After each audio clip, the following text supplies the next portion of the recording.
Históricamente, la ciencia ha asumido que el varón occidental es su paradigma.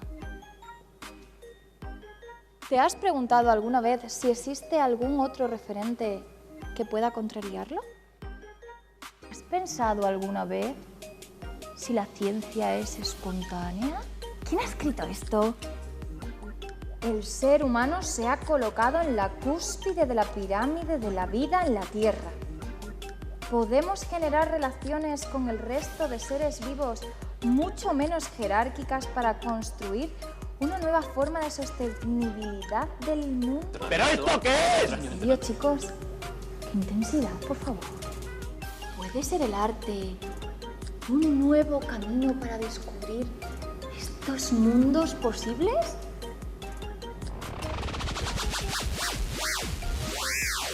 Descubrámoslo. Ay, quédate conmigo a ver el programa. No me hagas ghosting, no desaparezcas. Drama. Modo on, no. Off. Modo fácil activado.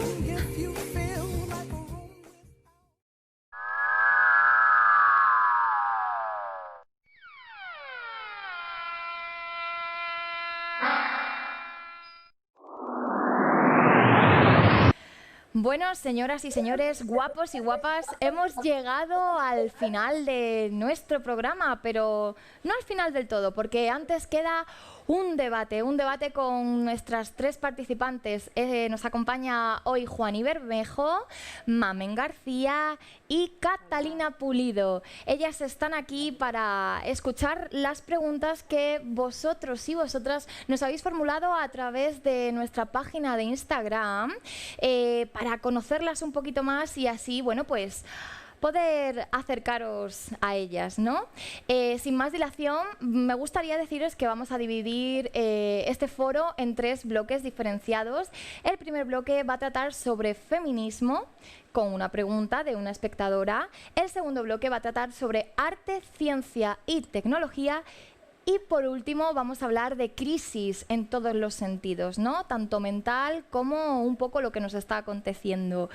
Vamos a dar paso a nuestra primera invitada con esa pregunta que viene en forma online, ¿cómo no? Hola, soy Ana Barroso, soy de Albuquerque, aunque actualmente vivo en Badajoz por temas de estudio. Tengo 19 años y quería hacer o lanzar más bien una pregunta que sería ¿cómo compatibilizamos como mujeres nuestra vida personal con nuestros desarrollos profesionales? Bueno, Ana Barroso, qué buena pregunta que nos acabas de lanzar. Mamen, yo por si acaso, porque como estos son problemas del directo, por si no has escuchado bien la pregunta, me gustaría repetírtela. Y esa pregunta es, ¿cómo compatibilizas tú y todas tus compañeras, pero bueno, vamos a empezar por ti, cómo compatibilizas vuestra vida personal con vuestro ámbito profesional? ¿No? ¿Dónde dejas la persona con lo profesional ahí? ¿Cómo se entremezclan? Bueno, es un poquito complicado en el sentido de que no te puedes ir a una oficina, ¿no? Cerrar una puerta y desempeñar tu función, sino que muchas de las actividades que realizo es en casa. Y la verdad es que a mí me gusta incluir mucho a mis niños en las actividades. Quizás tengo la suerte de que algunas son en el campo, ¿no? O que son actividades muy manuales que ellos pueden también participar. Pero tengo que confesar que en casa del herrero cuchillo de palo, porque aunque hablo mucho del autocuidado, ¿no? Y muchos talleres van enfocados a remedios naturales que podemos usar para cuidar a otros y cuidarnos a nosotros mismos, pues muchas veces se te escapa, ¿no? Y te pones siempre el último, ¿no? En la lista de prioridades y al final, pues a veces el cuerpo te pasa factura, ¿no? Pero intento de alguna forma, que creo que a la sociedad nos iría muy bien si tuviésemos posibilidad de integrar esas dos vidas, ¿no? Que hubiera un balance, ¿no? Entre la vida personal y la vida profesional. Porque si se hace de una forma saludable, creo que ambos escenarios se enriquecen, ¿no? Tanto uno como el otro. Muy interesante. lo que has dicho, que muchas veces en casa del herrero cuchillo de palo y te llevas el trabajo a tu casa, pero trabajas desde casa, por lo tanto es un bucle ahí un poco sin final, que creo que bueno, que a Juani y a Catalina en cierta medida no les pasa exactamente igual porque ellas, creo, que me corrijan ahora si me equivoco, no trabajan exactamente desde casa, ¿no? ¿Quién? No, yo el trabajo que Catalina, desarrollo, sí, dale sí, el ahí. trabajo que desarrollo, bueno, pues es un trabajo funcionarial que Ujú. tiene un horario concreto, aunque bueno, en muchos casos sí que hay que trabajar fuera del horario establecido, pero también cuesta muchísimo compatibilizarlo, porque estás muchas horas fuera de casa, tienes muchas tareas, llegas cansado y cuando tienes niños pequeños tienes que ingeniártelas y hacer lo posible y lo imposible. Y eso ya sin contar que los niños pues se pongan enfermos, tú tengas que cumplir tu horario, porque cuando uno trabaja en casa, como decía Juan, y bueno, pues te los llevas al campo, pues están enfermos y dices, bueno, pues hoy me adapto y lo hago de Claro. esta manera, pero cuando no tienes más remedio que estar presencialmente en el sitio que tienes que estar, a la hora que tienes que estar, pues también resulta muy complicado. Y yo creo que también difiere un poco si se trata de familias en los entornos rurales, no por desmerecerlo, pero tienes más cerca a la familia, tienes a tus padres, tienes a tus hermanos, y en un momento dado llamas a la puerta de al lado y dices, espérate un momentito con el niño que salgo. A nosotros en las ciudades nos resulta eso mucho más complicado, Sí, porque sí. usamos guardería y muchas veces estamos solos, y porque somos muchos de nosotros, o yo, por ejemplo, soy de un pueblo y claro, pues no tengo la familia cerca. O sea que yo ya, mis hijos son mayores, pero evidentemente he pasado años en los que tenía que ir con ellos a todos sitios y te las ingenias y te acostumbras. Y el día que te das cuenta que ya no te los tienes que llevar, pues dices, qué bien estoy. Realmente En recuperas verdad, muchas cosas. Pero siempre es duro compatibilizarlo para cualquiera. Sí, sobre todo porque los pequeños problemas que puedas tener en el trabajo, sin querer te los arrastras a casa y los que tienes en casa te los arrastras al trabajo, ¿no? Y de repente es como, tengo que hacer doble trabajo como tú comentabas, ¿no? Niños, pero también tengo que trabajar, pero los niños tienen que estar conmigo y es como... locura. Tú, Juani, ¿qué tienes para aportarnos nuevo, no? ¿Cómo eres capaz de discernir tu vida personal de tu vida privada? ¿Lo mezclas? No sé. Bueno, y la verdad es que yo creo que la principal barrera para conciliar que yo tengo o que he visto en mi vida son condiciones de trabajo explotadoras, básicamente, o gente que te mete trabajo que no está en tu contrato, o gente que te mete trabajo de gratis. Entonces yo creo que la mejor manera de conciliar, por ejemplo, la academia, que es un campo donde te piden muchas cosas, en plan de que hagas cosas fuera de tu horario y que trabajes fines de semana, es decir, que no a un montón de solicitudes que sabes que son abusivas. Por ejemplo, hay mucha gente que espera que trabajes los fines de semana, pues eso hace muchos años que decidí que no, porque los mandé un poco al carajo. Cuando era doctorada me metía en conferencias, es que en la academia de la universidad a veces hacen conferencias los fines de semana, que es como de, ok, y a veces que hacen eventos en vacaciones, que es como de, pues ese es el nivel. Entonces, lo importante es leerse el contrato que tiene y hacer lo que puedan, luchar por condiciones laborales. Eso, un poco. Es que en mi campo eso no es trivial. En la universidad esto no se hace. Pero, ¿a qué te refieres con que en la universidad no se hace? O sea, que lo tienes... Mucha gente en la universidad, doctorando y investigadores, hacen horas extra por un tubo. Y hay mucha gente que trabaja sin contrato y eso, pues no. ¿Qué conciliación? Si es que realmente está haciendo más trabajo que Efectivamente. el que... ¿Y cómo Y es el regularizas sistema. eso también, no? Oye, mira, que yo estoy haciendo más trabajo que tú. Ah, ya, pero como no tienes contrato, ¿no? Buena gana, es como algo que se queda ahí, ¿no? En el aire. Lucha obrera. Lucha obrera. Exactamente, exactamente.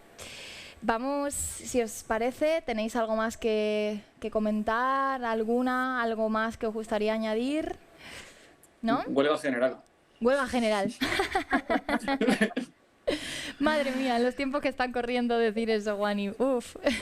Bueno, la verdad es que la situación que vivimos ha sido como una prueba para compaginar esas dos vidas, ¿no? Porque da igual qué función hayamos desempeñado con el confinamiento, muchos de nosotros hemos tenido que compaginar a la fuerza la vida laboral con la familia, ¿no? Con la vida personal. Y bueno, yo creo que implica ciertas dificultades y desde luego con niños pequeños te aseguro que no es nada fácil, ¿no? Pero creo que sí, que si nos dieran la oportunidad de compaginarlo de una forma sana, ¿no? Porque lo que comentaba Juani, pues no es sano, ¿no? El que no haya un equilibrio, el que tú tienes tus horas de trabajo y luego terminas y tienes tiempo de liberarte, ¿no? De esa carga para luego al día siguiente pues estar otra vez con las baterías cargadas, porque si no tu eficiencia va decayendo, ¿no? Pero hay que cambiar mucho la mentalidad. Yo creo que en otros países europeos están un poquito más avanzados en ese aspecto y bueno, ya llegaremos. Ahora lo hemos practicado y lo podemos mejorar. Pues sí. Vamos a dar paso al siguiente vídeo y bueno, pues vamos a seguir para abrir este nuevo bloque de arte, ciencia y tecnología. Vamos a ver el vídeo y a ver a quién nos encontramos detrás. Estoy aquí hoy para plantearos una pregunta sobre una cuestión tan compleja y tan increíblemente complicada de resolver como puede ser la crisis ecosistémica en la cual nos vemos sumidos desde hace ya un buen rato. No nos engañemos, a pesar de que quizás las consecuencias sean más visibles y nos parezca que está pasando todo ahora. No, esto viene de lejos.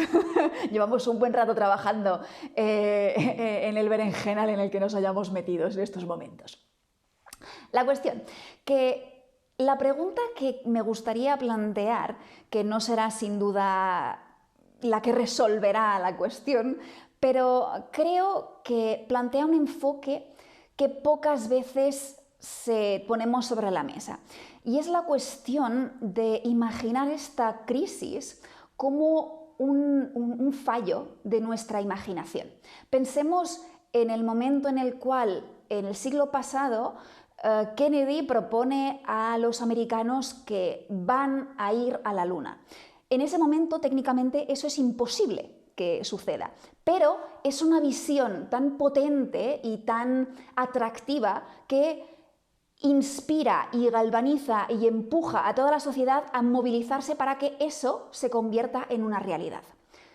Nosotros no hemos sido capaces como sociedad hasta ahora y de momento de imaginar una meta, un futuro deseable que tenga esa potencia de ponernos en marcha de manera colectiva y para conseguir trabajar y conseguir hacer la realidad. Entonces, ¿cuáles son las metáforas, historias, esos futuros deseables, esas utopías que podríamos imaginar y qué papel podrían jugar a la hora de inspirarnos a la acción colectiva y preferiblemente rápida? Me gustaría plantearlo como imaginar utopías en lugar de resignarnos a la distopía que nos plantean en los cines o en las historias en las cuales el mundo está hecho un trapo y lo único que tenemos que hacer es sobrevivir, pero no nos planteamos evitar que ese futuro tremendo suceda. Debatan. Espero que os resulte estimulante y un abrazo para todo el mundo que nos mira. Y como me gusta cerrar siempre los podcasts, que la clorofila os acompañe y que seáis conscientes de ello porque seguro que os alegrará el día. Madre mía, vaya pregunta nos acaba de comentar nuestra espectadora Aina Erice. Catalina, prepárate porque vienen curvas, ¿eh? La pregunta, por si acaso te ha quedado un poquito ahí en el aire, te la vuelvo a formular yo. Y es, ¿qué herramientas mentales, metáforas, historias podemos emplear para imaginar futuros deseables y posibles en un lugar en el cual nos estamos rindiendo a las distopías fatalistas? ¿Cómo nos salvamos de no entrar en la catarsis? Pues sí, es una pregunta muy compleja y Muy utiliza además compleja. unos términos bastante complejos y totalmente diferentes. Yo haciendo una lectura un poco más simplista, las herramientas, en el caso de las situaciones distópicas como las que parece que estamos viviendo ahora, que las llamamos distópicas porque estamos acostumbrados también a... Últimamente ha habido un auge de lo que es la literatura de la distopía, se ha leído mucho, ha estado muy de moda y bueno, pues es verdad, una distopía la que estamos viviendo en estos momentos. ¿Qué herramientas podemos tener? Pues mira, yo las herramientas las buscaría en uno mismo, es decir, el convertir la distopía en una utopía, que sería lo ideal, las tiene que buscar uno en su interior, en buscar qué metas quiere o qué mundo le gustaría vivir y trabajar para conseguir precisamente esa utopía única y de cada uno. Y si puede ser una utopía en la que coincida con el de al lado o con un colectivo o con un grupo amplio de personas, pues mucho mejor, y trabajar todos en el sentido de esas utopías que son las que realmente debemos perseguir, porque las distopías, al fin y al cabo, esta es un poquito más real, pero nacieron como situaciones imaginadas, pero imaginadas en plan mal. Sí. Las utopías también pueden imaginarse y soñarse como tales utopías, no como distopías. Entonces, bueno, estoy ahí como hablando utopía-distopía, pero la realidad es esa, la única herramienta que tenemos somos nosotros mismos y los que tenemos más cerca. Efectivamente. Pero es muy interesante, a pesar de que seamos nosotros mismos y los que tenemos más cerca, una de las cosas que has comentado, si podemos crear utopías en las cuales, queriendo o apostando, involucremos a colectivos, oye, esa utopía se va generando y va modificando ese cambio mental para no caer en el fatalismo, ¿no? Efectivamente, es que eso es lo más interesante, que no sea la utopía de uno, sino que sea una utopía general de una sociedad, que tenga esa otra utopía que al final es otra sociedad, porque si lo ampliamos, es una sociedad utópica lo que debemos perseguir. Efectivamente, pero el cambio se tiene que generar desde dentro, desde uno mismo. Y eso es lo difícil. ¿Quién se anima a comentar? Que os veo muy calladas. Estoy muy de acuerdo con lo que dice Catalina, Mami, que todo depende un poco de la perspectiva de cada uno, ¿no? Cómo se viven estas situaciones. Pero lo que sí creo que puede ser una primera clave para empezar a visualizar utopías es el aprender a vivir con las redes sociales y con la información que nos llega desde los medios, ¿no? Desde la televisión, desde la prensa, que nos bombardean en esas distopías, ¿no? Nos bombardean un poco en el miedo, con razón o sin razón, tampoco nos vamos a meter ahora a discutir sobre ese tema, ¿no? Pero si no aprendemos a dosificar esa cantidad de información que recibimos hoy en día y a filtrarlas, al final acabamos siendo víctimas, ¿no? de esa situación. Y para poder empezar desde uno mismo, porque estoy completamente de acuerdo con lo que dice Catalina, quizás sea necesario aislarse un poquito, ¿no? de ese bombardeo continuo que estamos recibiendo.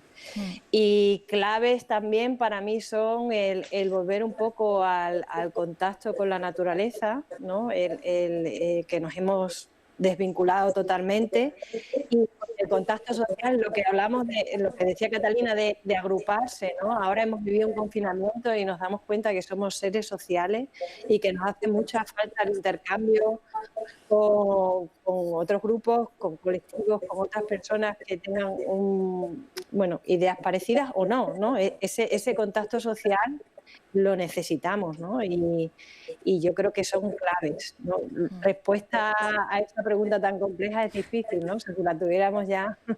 Ojalá la tuviéramos. Bueno, no, pero creo que sí que hay claves, ¿no? Como dice Catalina, al empezar desde uno mismo, el aprender, porque no nos ha dado tiempo a aprender cómo gestionar todo este tema de las redes sociales, el tiempo que invertimos con los móviles, con las noticias desde fuera. Y es necesario hacerlo para nosotros y para las futuras generaciones. Sí, completamente de acuerdo. Juani, ¿te gustaría añadir algo nuevo, algo diferente? Tu método o sea, tu método, tu manera de mirar, de ver esta pregunta. Bueno, igual es parecido, pero igual es en mis palabras. A ver, yo una vez hacía el chiste en Twitter de que un activista es una máquina que transforma malestar emocional en acción transformadora. Es una revisión de un chiste de el matemático es una máquina que transforma café en teoremas. Sí. Y eso, ¿qué quiere decir? Lo que quiero decir es que hay veces que viene un montón de mierda. Y entonces el fatalismo pues es incluso descriptivo, ¿no? A veces que el fatalismo es realmente eso se vuelve real, ¿no? Como ahora que tenemos un tsunami que es el COVID, después hay un tsunami que es recesión y después hay un tsunami que es cambio climático. Entonces estamos mal, ¿no? Entonces, ¿qué hacemos cuando estamos mal? Esto es muy importante y yo a mis alumnos les doy un montón de consejillos. Una cosa muy importante son los autocuidados. Antes de meterte en denuncia social, tienes que estar bien, porque si no te quemas. Tienes que cuidarte, tienes que autocuidarte. Antes de ponerle cinturón a alguien, antes de poner la mascarilla de oxígeno al piloto al lado, te la pones tú. Te autocuidas, cuidas tu entorno. Y eso es central. Los discursos de extrema derecha intentan que te asustes, intentan que veas negatividad. La negatividad en redes sociales engancha, hace que te quedes en bucle en YouTube y te radicaliza. Tú tienes que tener tu centro de amor, aunque suene un poco cliché y un poco... suena un poco cursi, pero el discurso de odio se revienta con discurso de amor. En definitiva, y es sencillo, porque si tú estás bien, tú te cuidas y creas otra persona que está bien y esa persona se cuida y ayudas a dos personas más a estar bien, pues esas otras dos personas hacen lo mismo con otras dos personas y exponencialmente todas las personas del planeta están bien. Entonces, es un poco dirigir las prioridades. Primero estar bien y después denuncia social, que se puede hacer de un montón de formas. Se puede hacer con arte, se puede hacer con ciencia, se puede hacer con... no sé, pero bueno. Yo creo en el amor. Se te puede poner ahí eso es positivo siempre. Sí. Y también es muy interesante, no te has redundado, o sea, no has sido redundante, ¿no? Creo que has tocado ahí eso de antes de ponerte tú el cinturón, oye, me lo voy a poner yo, porque si quiero cuidarte, primero me tengo que cuidar yo. Y creo que la acción transforma desde dentro. Para mí es una acción porque está accionándome a mí desde dentro. Entonces... Somos comunidades. Las comunidades se tejen con amor, de interior y exterior. Tienes que estar bien tú y con tu gente, básicamente. Eso es. Y si tienes animales en casa, pues también con ellos. Pues mucho mejor. Pues chicas, esto está llegando a su fin y bueno, pues para darle otro giro más a este programa, me gustaría formularos a mí una pregunta que quiero decir que esta pregunta ya ha sido contestada de otra manera por una compañera vuestra que ahora mismo no puede estar aquí, que es María PTQK, que la pobrecita, bueno, pues tenía que marcharse. Entonces, esta espectadora le ha querido hacer la pregunta a ella, pero sí que es cierto que me ha parecido y nos parece muy interesante que vosotras deis vuestra opinión y vuestra visión de ella, porque también es una pregunta que se las trae. Y creo, Juani, que a ti te va a gustar. Esta pregunta dice así: ¿creéis que el desarrollo tecnológico es un arma de doble filo? ¿Vale? Me explico. Esto quiere decir que el desarrollo algorítmico cada vez está más complejo y más desarrollado, ¿no? Y entonces es como que los humanos, por así decirlo, están perdiendo capacidades para imaginar, para soñar, para crear esos nuevos mundos, ¿no? Entonces, ¿crees que esto es un arma de doble filo, que nos está restando a nosotros creatividad o pensamiento o decisión? Sí, la tecnología es un arma de doble filo. O sea, todas las cosas se pueden utilizar para el bien o para el mal, según con qué fines, y la tecnología tiene el potencial de hacer bien y también tiene el potencial de la destrucción. La tecnología en el siglo XX está muy relacionada con el desarrollo militar. En particular, típico ejemplo, bomba atómica, pero bueno, no vamos a hablar de la bomba atómica, se ha hablado mucho antes. Los algoritmos que has mencionado.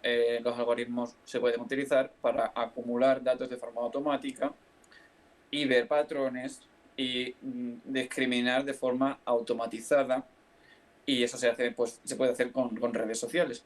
Se pueden hacer para robarte datos que se pueden utilizar en una elección, como la elección de Donald Trump, que utilizó muchos datos conseguidos a través de Facebook. Y de hecho, sin Facebook a lo mejor Donald Trump no habría ganado, probablemente. O el GPS, por ejemplo, se utiliza para aparcar mejor en Granada, que se aparca fatal, y también se utiliza para mandar misiles intracontinentales. Pues entonces, ¿qué pasa? Que esto es un problema como que está siempre, ¿no? Entonces, no puedes separar la tecnología o la ciencia o la investigación de la ética o del humanismo. Separar la ciencia o el arte, la ciencia del arte y de las humanidades y de las ciencias sociales es extremadamente peligroso, porque se crea una cultura de que los científicos no tienen que saber de ética, ni de historia, ni de cosas sociales, o de arte, que el arte nos conecta con nuestro mundo interno, y claro, es como de... esta tecnología, es que yo no tengo que saber de ética porque soy ingeniera, es como de... claro, entonces... ¿Quién tiene que saber de ética? Pues el departamento de ética de la empresa. Claro, sí, ese departamento que no existe. Pues, es como de, ¿sabes? Nunca va a haber un departamento de ética en la empresa. Es como de, entonces tú tienes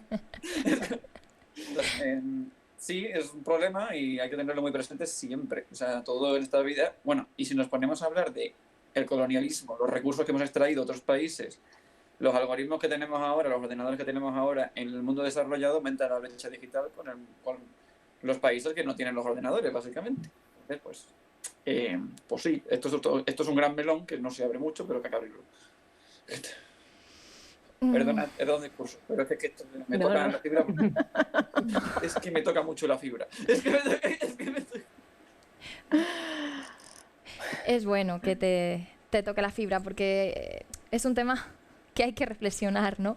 Es como que muchas veces lo aceptamos todo y es como sí, pero realmente sabemos qué estamos aceptando, ¿no? Sabemos qué es manipular una red social, qué es poner el GPS para que te lleve, como tú has dicho, ¿no? a aparcar mejor en Granada. Oye, ¿qué consecuencias secundarias, ¿no? estamos llevando ahí, ¿no? Hasta dónde es la máquina y hasta dónde la máquina nos está a nosotros redirigiendo, ¿no? Catalina, quizás ahora te puede tocar a ti por lo que me has comentado de...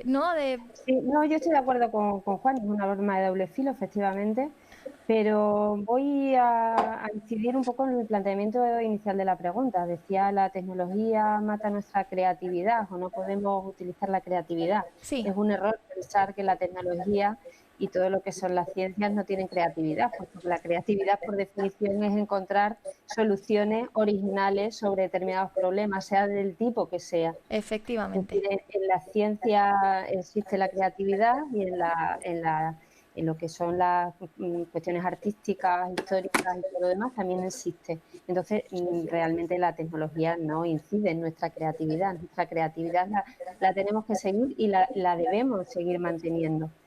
Y bueno, pues eso esencialmente, que efectivamente las ciencias o la tecnología hay que saber manejarlas y lo que tenemos que tener son herramientas y capacidad para discernir y para elegir y saber por dónde esa tecnología nos puede ir llevando sin que nosotros nos demos cuenta. Y eso otro sí que quizá depende de la formación que tengamos en otros campos, como dice Juani, pues en la ética y en la historia y en todo ese tipo de campos que ahora mismo están un poquito más desprestigiados con respecto a lo que es el tema científico-tecnológico. Sí, podemos ser muy buenos científicos, estar muy avanzados en tecnología, pero si no tenemos esa otra base que nos permita saber con qué herramientas nos estamos enfrentando, pues vamos a ir mal. Con lo cual, bueno, pues no nos mata la creatividad, pero tenemos que tener herramientas para saber manejarlos. Y eso otro está en las humanidades, precisamente, no está en la ciencia y la tecnología. Sí, también estoy muy de acuerdo. También estoy muy de acuerdo y sabía que tú le ibas a dar ese giro, ¿no? Por lo que hemos hablado anteriormente tú y yo también en la entrevista y estoy muy de acuerdo, pero creo que esa manera es la manera sana de usar las herramientas que tenemos y quizá lo que comenta Juani es esa locura de, no sé, de no pensar mucho el cómo usamos ese arma, ¿no? No sé, creo. O igual no os he captado yo bien. Mamen, ¿quieres decir algo? ¿Tienes algo que aportar? Sí, ¿Te bueno, gustaría? estoy de acuerdo con mis compañeras. Quizás recomendar con el tema de las redes sociales hay un documental que me parece muy apropiado que ha salido hace poco que se llama El Dilema Social, que habla ¿El qué? Perdona, de el no sé qué social. el dilema El social. dilema social. Y habla sobre esto, ¿no? Sobre el peligro de esa inteligencia artificial que hay detrás de las redes sociales y cómo el interés que hay detrás es únicamente que pasemos el menor tiempo posible conectados y dando la mayor información posible, mayor cantidad de información posible de nosotros, ¿no? Y esto está provocando que mucha polaridad, ¿no?, en la sociedad, y lo estamos viendo ahora en el caso del COVID-19, ¿no? O los negacionistas o los pro-COVID-19, ¿no? Los del Barça o los del Madrid, los de derecha o los de izquierda, ¿no? Siempre buscando esa polaridad que es muy pobre, ¿no?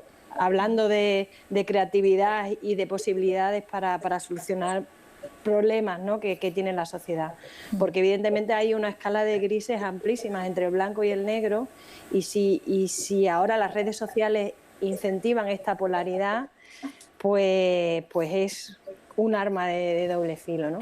Pero creo que este discurso tampoco es nuevo, o sea, es un discurso que ya viene desde hace muchísimos años. A mí una figura en la historia que marcó muchísimo es Goethe, que es conocido más por su faceta humanista, ¿no?, como escritor y todo eso, pero fue un gran científico en su época.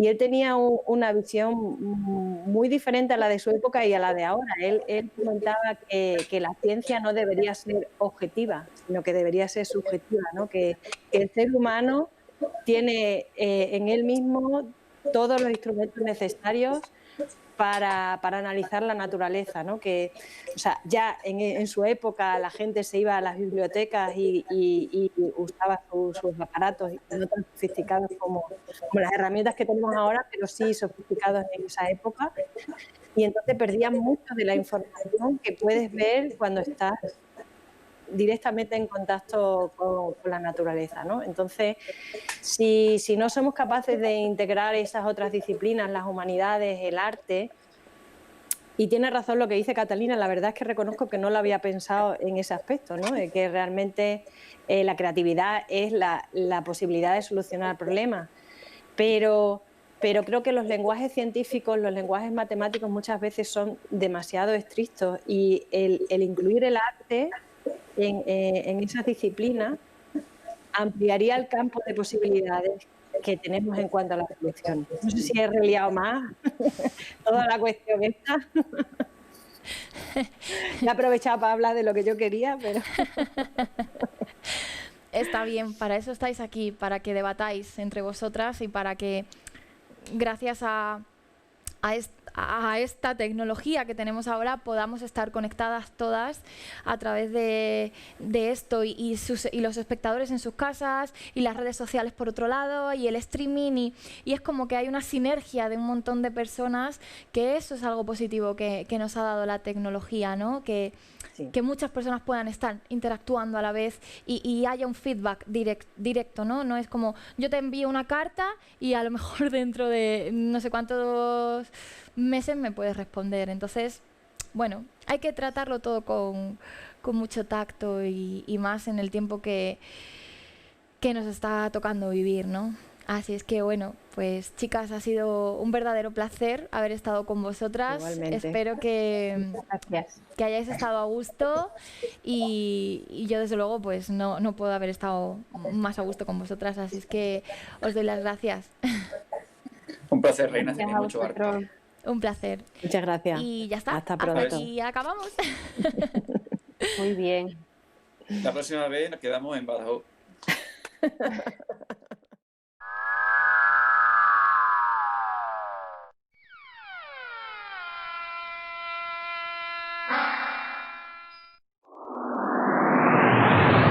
Bueno, señoras, señores, guapos, guapas, hemos llegado a la final de este programa. ¿Qué os ha parecido? ¿Os ha gustado? Tiene algo que ver con la anterior vez que me estuvisteis viendo, ¿verdad? Sí, sí, con lo de microencuentros hablan las chicharras. Bueno, pues esto es a voces. Y entre comillas, bueno, pues ha habido veces que hemos tenido que dar voces y otras veces hemos tenido que hablar muy bajito porque, según me han comentado, se nos ha acoplado algunos problemas técnicos. Me gustaría resaltar, por último, así una conclusión a modo de cierre, que gracias a la Semana de las Ciencias, estas personalidades tan dispares se han podido encontrar. Si no hubiera habido una relación entre arte y ciencia, seguramente Mamen nunca hubiera conocido a Juan y Bermejo o Catalina hubiera conocido a María Petecuca. Entre ellas sí que existe una relación muy estrecha que es eso, les une el arte, la ciencia y la tecnología. Y espero que gracias a este pequeño programa, esta pequeña toma de contacto, las hayáis podido conocer un poquito más y hayáis podido disfrutar de ellas y, hombre, por supuesto de mí, ¿no? Porque es que si no disfrutáis de mí, ¿para qué vuelvo yo a la TDA? Dicen que no hay dos sin tres, así es que, señores, espero que nos volvamos a ver muy pronto. Un fuerte abrazo y gracias a todos los espectadores por estar conectados y viéndonos. Un abrazo fuerte. The press exists to monitor power. The press exists to truthfully convey what is witnessed. The press is composed of citizens with a duty to report to fellow citizens. The importance of the press cannot be overstated. Freedom of press has been declared a human right by the United Nations. Freedom of press protects the communication of information and opinions from the interference of government. When immoral actions are taken in your name, fight.